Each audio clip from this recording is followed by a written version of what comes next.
Saudara-saudari umat sekalian terkasih dalam Yesus Kristus Tuhan.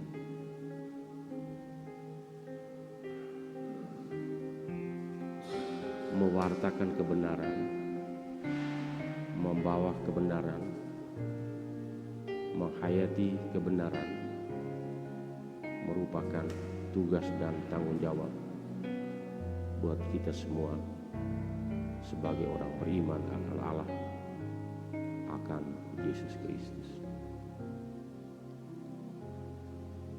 Seluruh diri pribadi hidup Yesus dan karyanya adalah membawa kebenaran bagi dunia, bagi manusia. Mengapa dia harus membawa kebenaran? Karena hanya dengan kebenaran akan membebaskan banyak orang.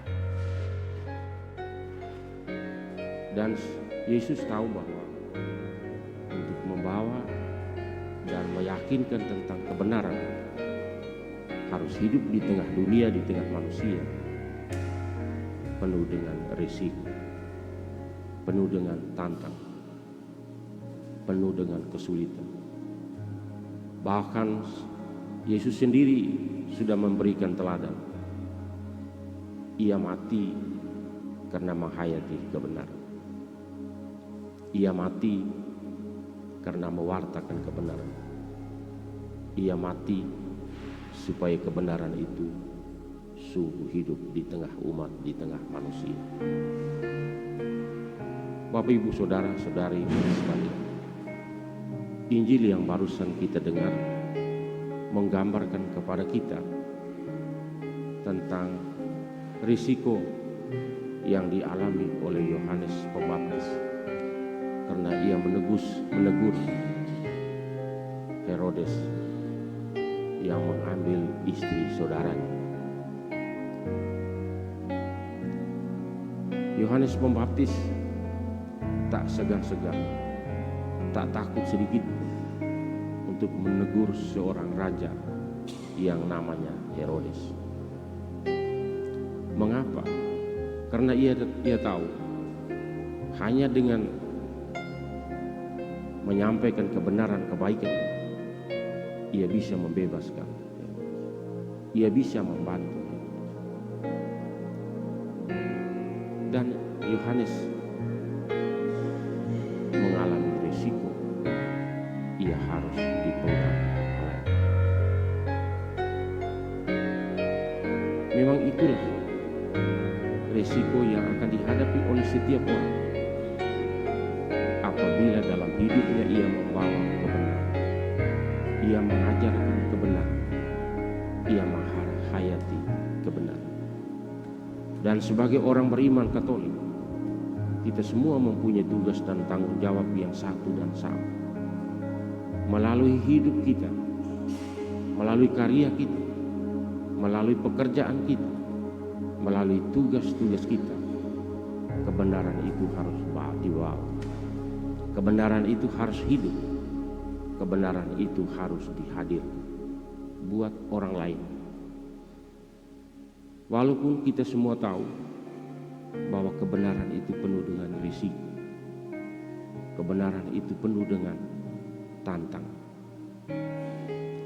Melalui inspirasi Yohanes Pembaptis hari ini, kita semua diingatkan supaya jangan sekali-kali oleh karena kepentingan-kepentingan sesaat, oleh karena kepentingan-kepentingan murah, orang menggadaikan, bahkan orang menjual kebenaran itu. Bacaan pertama tadi menggambarkan kepada kita tentang hal ini. Jangan oleh karena kepentingan sesaat, oleh karena keinginan-keinginan murahan, kita mengorbankan hal yang mendasar, yaitu kebenaran. Memang kalau kita cari, kita lihat, kita saksikan, tidak banyak orang yang rela atau tidak banyak orang yang berani untuk menunjukkan kebenaran itu dalam kehidupan sehari-hari. Karena itu sabda Tuhan hari ini mengajak kita sekali untuk senantiasa hidup dalam kebenaran dan menghadirkan kebenaran itu dalam tugas, dalam panggilan, dalam perutusan kita, dimanapun kita berada, dimanapun kita diutus. Karena hanya dengan kebebasan, hanya dengan kebenaran membebaskan orang, hanya dengan kebenaran bisa menyelamatkan orang, walaupun kebenaran itu penuh tantangan dan risiko. Dan Yesus Kristus, para nabi, para rasul telah menunjukkan jalan itu, bahwa barang siapa yang mempertahankan kebenaran, membawa kebenaran, mewartakan kebenaran, ia siap untuk tanggung risiko. Tetapi siapa yang bertahan untuk tetap mempertahankan kebenaran itu, ia akan selamat. Semoga Santo Yohanes Pembaptis mendoakan kita agar kita pun berani untuk tetap mempertahankan kebenaran dalam hidup kita sehari-hari.